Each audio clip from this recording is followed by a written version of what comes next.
Hello and welcome to the world as we see it. A very big welcome to you if this is the first time you've visited us uh, during one of our transmissions, and welcome back if this is not the first time. It's very good to see you again. My name is Lloyd Hobart Mitchell, and I am an ordinand with the St George's congregation here in Pattaya in Thailand, and my formation, which is the training one goes through when you know when you aspire to be a priest, is being overseen by Father David Price, who is the chaplain of St George's congregation, and also supported by Father Tom McCusker, who is the former chaplain of St George's. So I am really in very, very good company there. I'm enormously indebted to both of them for all of the support they have given me. Now, we try each week. We used to have a lot more transmissions. We used to see each other nearly every day, but increasingly, the burden of work and also the obligations of Sarum College, where I am learning, have meant that I just don't have as much time as I used to have.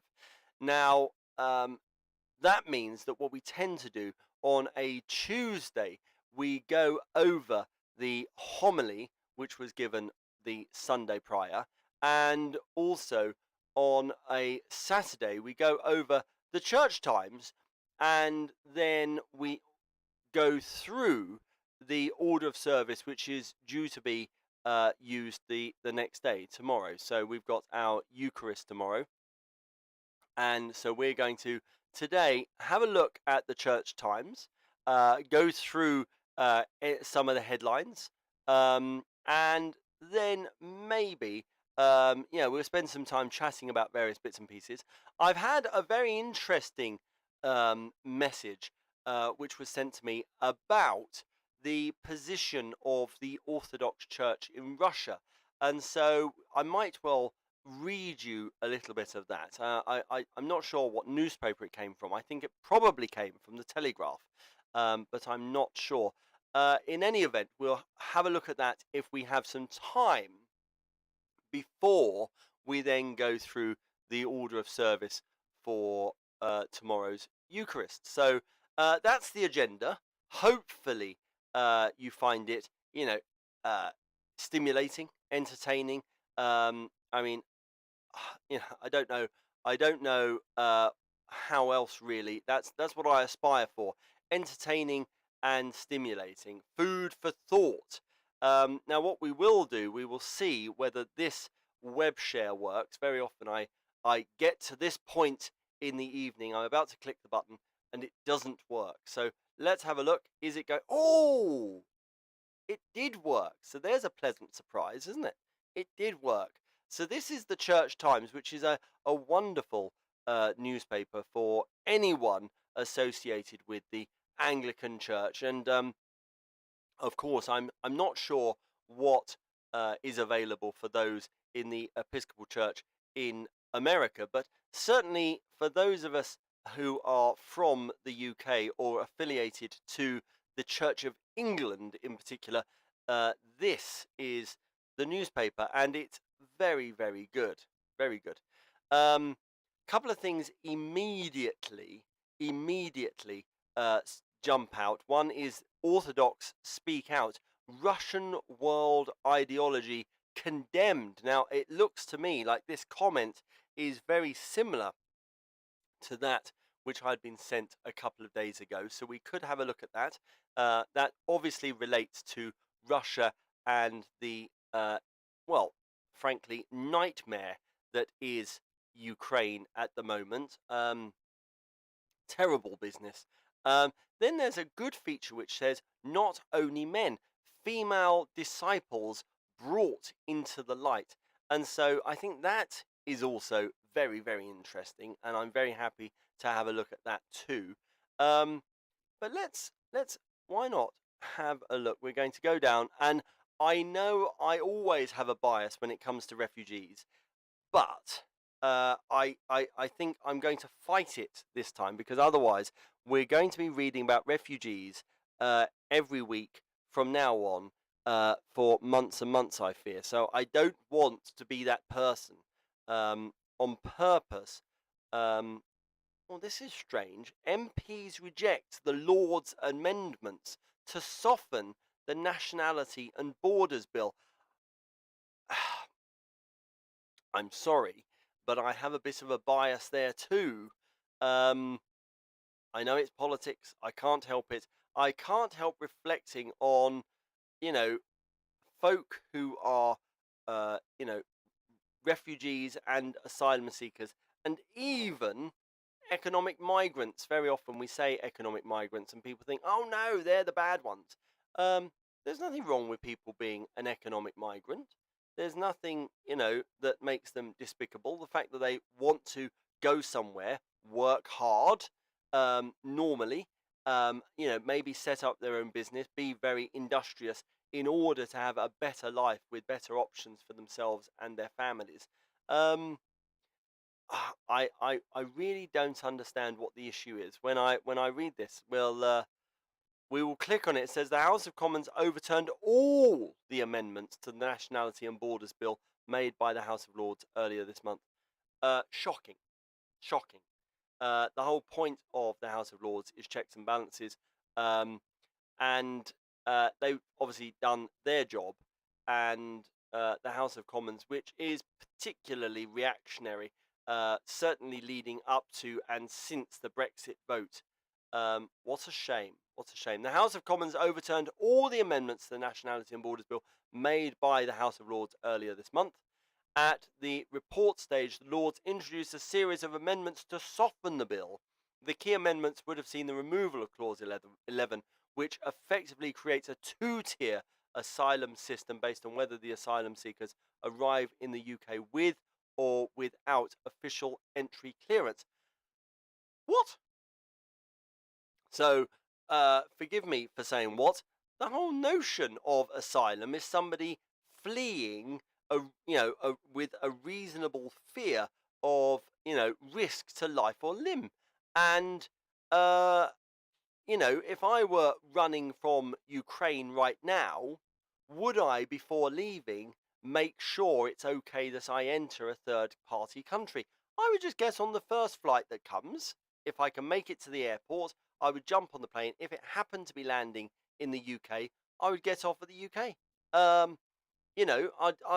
I'd be just. It's an exodus, isn't it? It's an exodus. Some people are going on foot and they're crossing the border into Poland, etc. Some people are going by train or bus or minivan.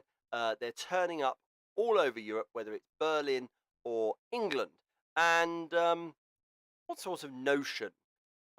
Whoever dreamt up this idea of having an official entry clearance in order that you can then claim asylum? How bizarre.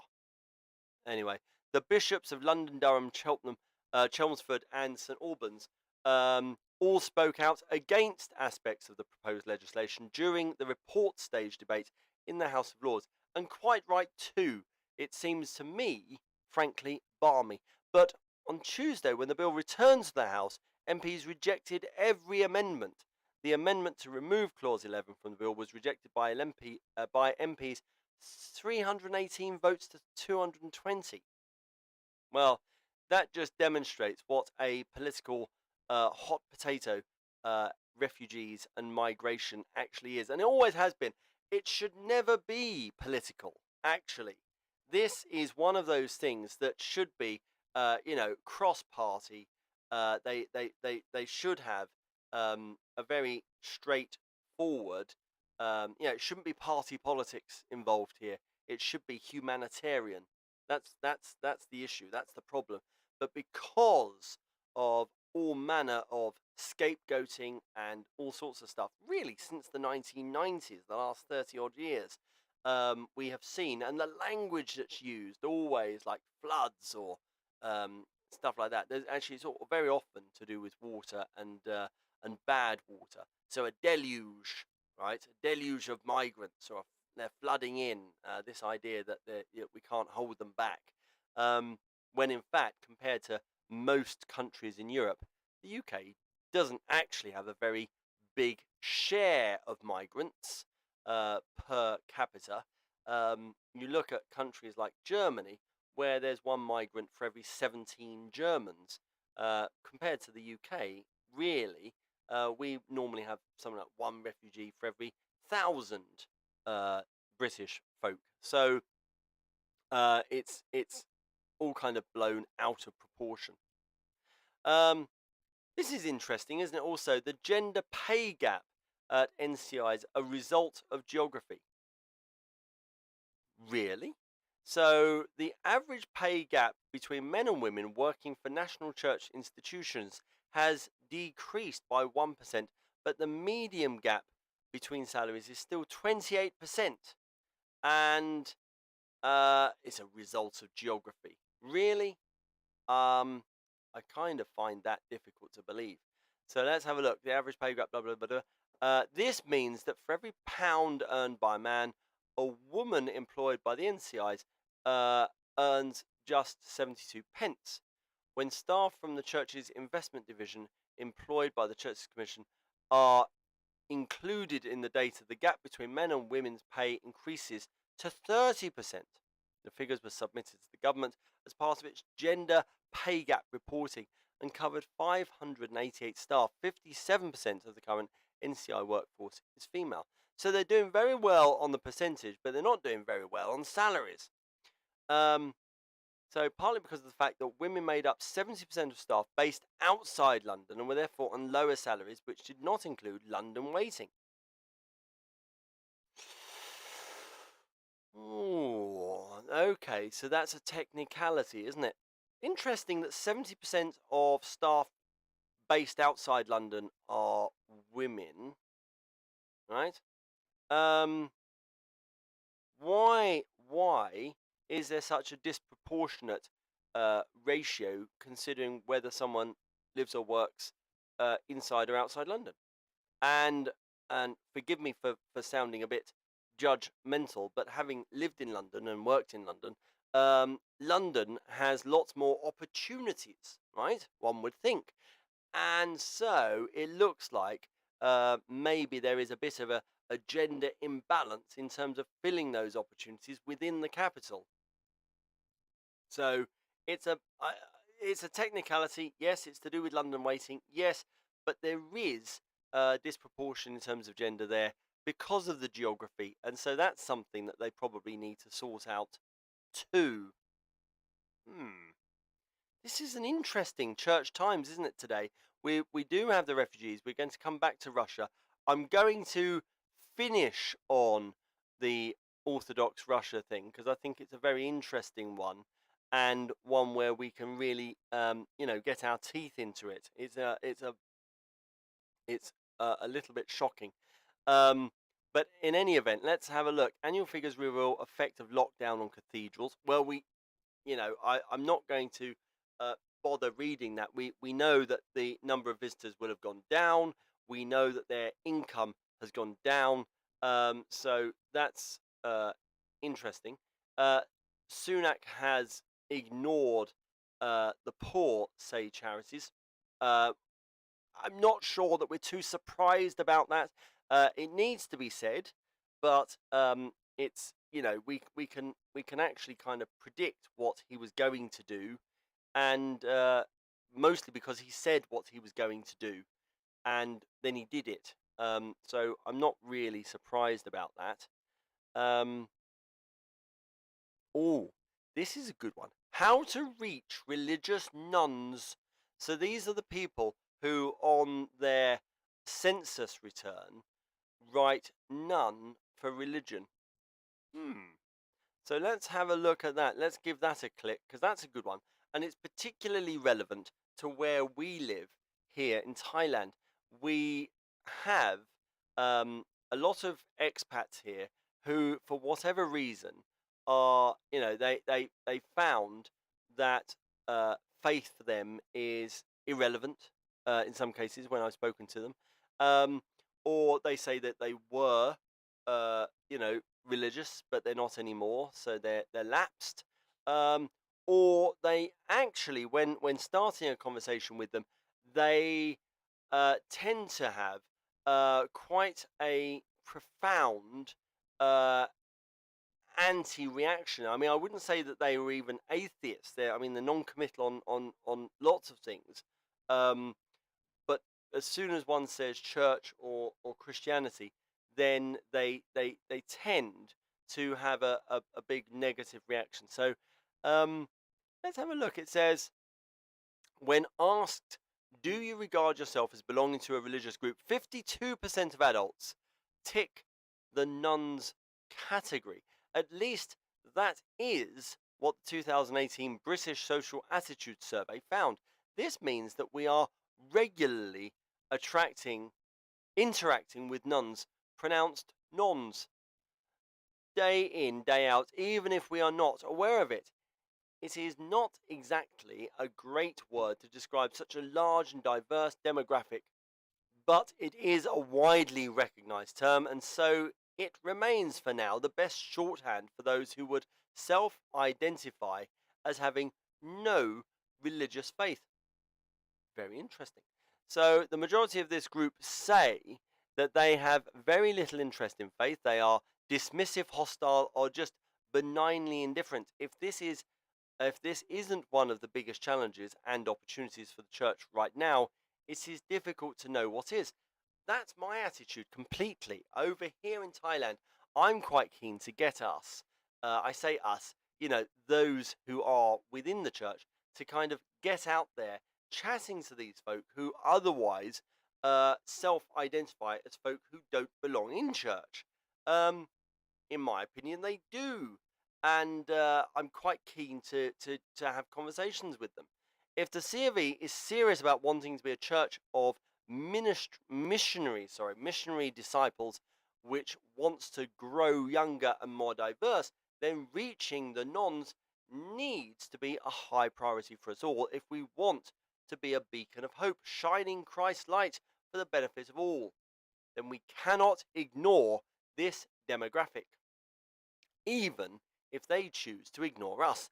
The challenge is substantial, not only because of the scale of it, or because many churches have very little contact with nons, but also because we do not always find communicating our faith easy. And yet, we need to find accessible means to help us do this.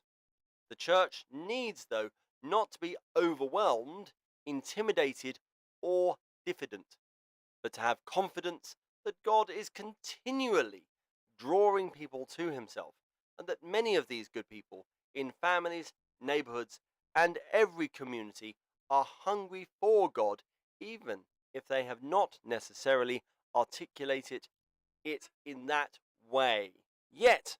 So there's a big yet there, so that's good. So I'm going to leave you to have a look at that feature yourself, because that's very, very interesting. Is it a feature? It's not a feature, it's a comment. So go and have a look at that comment, because that's very interesting.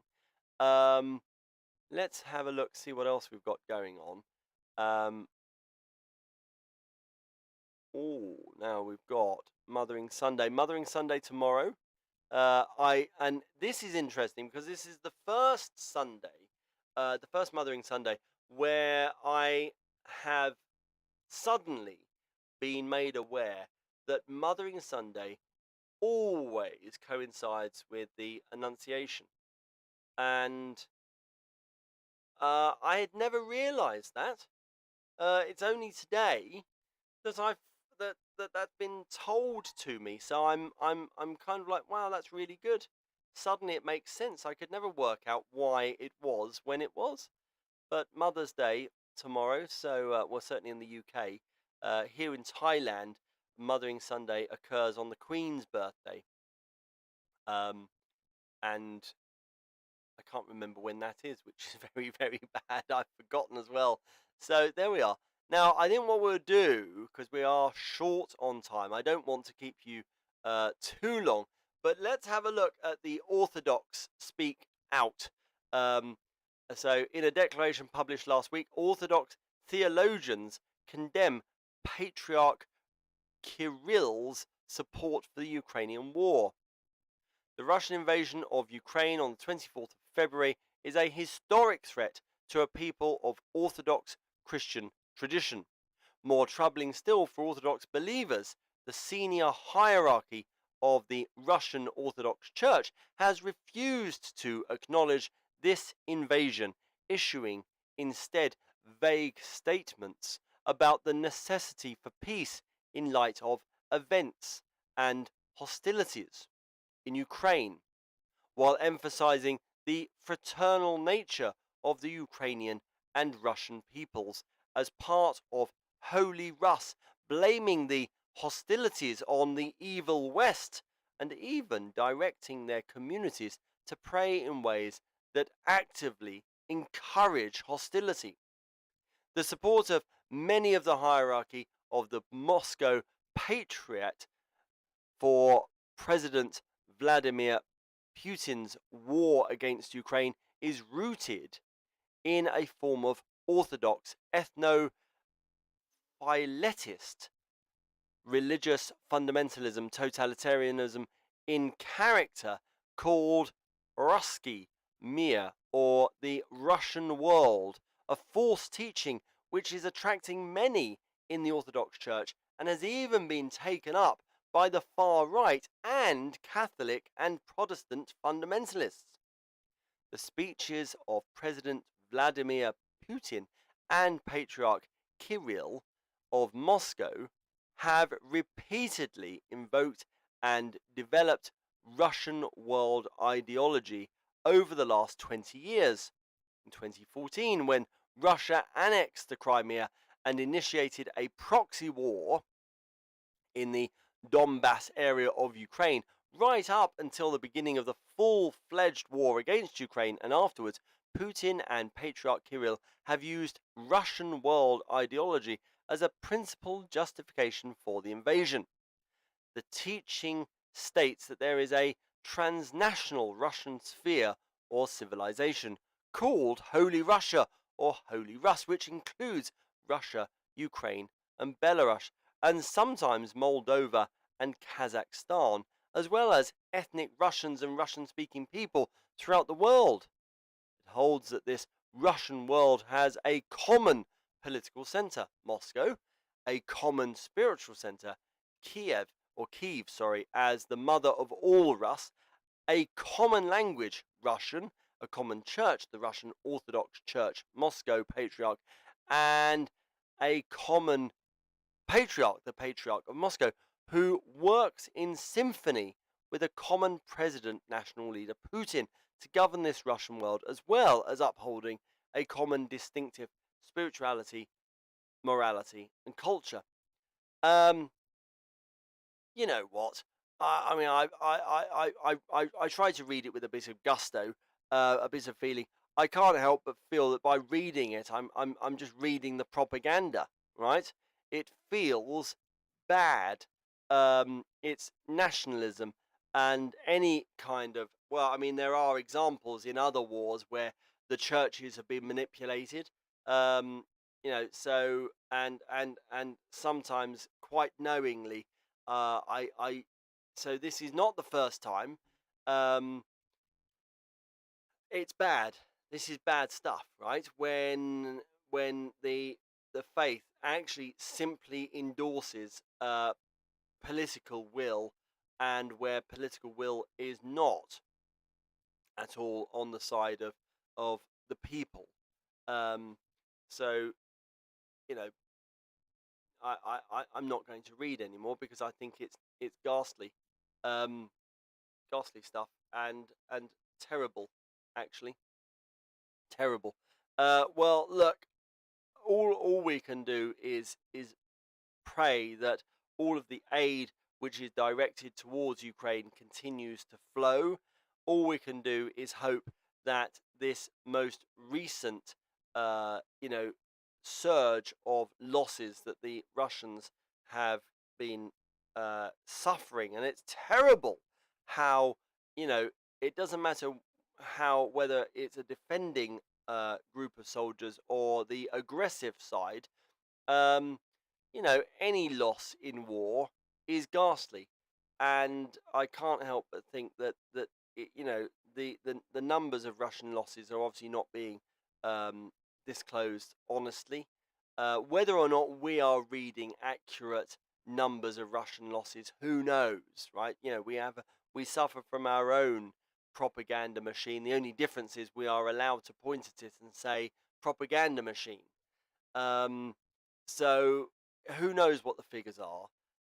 It's terrible in any event, and the sooner that these hostilities come to a negotiated and diplomatic end, the better.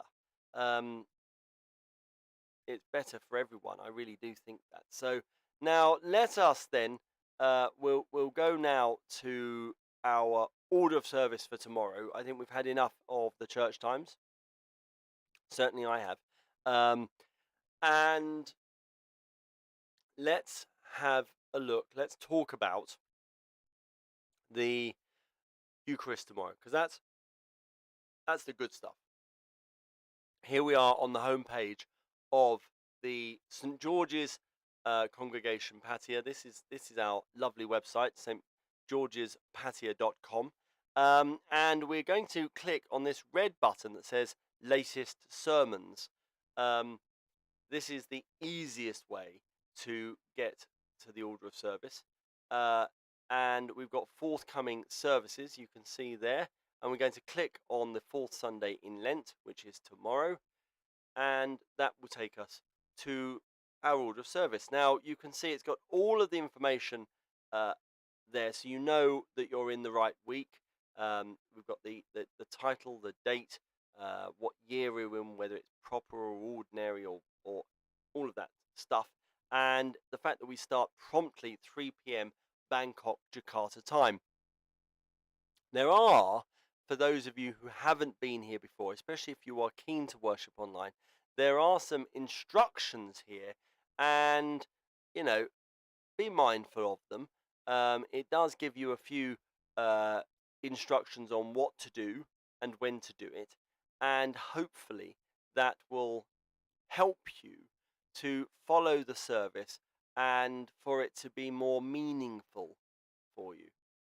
Now, all of the service, in fact, uses these things called expandable accordions, and you can see that we have an expandable accordion, and we go all the way down. So we've got the first hymn there, and it carries on, and the whole liturgy is there, so you can see exactly what we are doing. Where we are, there are the readings, and later on tomorrow in particular we are having a memorial for a parishioner who passed away a couple of weeks ago, and that's a memorial for John Craddock. So that will be part of our service at the very end of the Eucharist service. So that's it. At the very bottom of this page, by the way, I will show you at the very bottom, there is a little music, a little media player, and you can click on the play button. You can hear the music and you can hear the hymns, and that means that you can scroll up, look at the words for any of the hymns. You can press play, and you can have a go at singing those hymns. You can practice before the service. So we do that every week. I think it's really fun. I think it's quite novel. I don't know any other churches which do that. I would, of course, encourage them to do it, because it does result in a very engaging online worship if people are familiar with the hymns. And I think it really does help those people who are at home for whatever reason to take part in our service and to feel that they are part of the service, which of course they are. So yeah, it's always wonderful to see folk, joining us, and it's either me or the other Ordinand Zach who keeps an eye on how many people have viewed the service from one service to the next. Um, and so yes, it's quite wonderful. Of course, while you are on the website, then I would of course encourage you to go to where it says contact and come down to the page, the little menu option there called church twinning. So that's something which I would really urge you to. I need to update this photograph because there are three of us now. So I will be doing that probably over the next few days. So yes, do have a look at church twinning. Do see if that's something you or your parish would be interested in. And then the last thing that I would like to mention before I have to run away again, I feel like I spend my whole day running away from one class to another because we're running out of time. But I'm just aware that one thing I wanted to do was to talk to you about Father David Price, who is in the process of uh, organizing his organ recital, right? And his organ recital is taking place in the UK, and he will be arriving in the UK. The annual summer organ recital tour will be taking place uh, at the back end of July, and including quite a lot the middle of August. So from the back end of June. Sorry, so just prior to the start of July until the middle of August. And so we do have a link on the website for him. um, Please do go to our website if you are in the UK.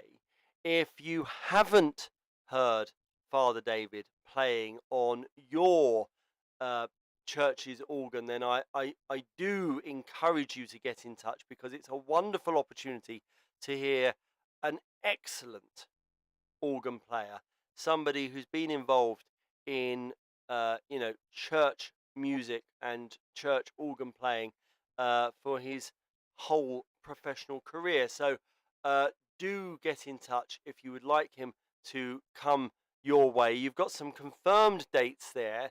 So if he's already in your neck of the woods, then just get in touch, see whether or not there's a date that you or your church would be able to pencil in, and see whether something could happen. Because I really do think that if you don't get him coming to your parish when you could have done, it will have been, an enormously missed opportunity on your part. And, it would be terribly sad. We take him for granted very often when it comes to organ playing. I try not to, but I know we do, because we have the absolute joy of hearing Father David playing his organ every week. And so you do, I think. Um, my grandmother always used to say familiarity is a bad thing. And it's true. But it's at times like this when I know he's going to be out of our country here in Thailand and over in the UK for the best part of 6 weeks. Um, well, what are we going to be doing?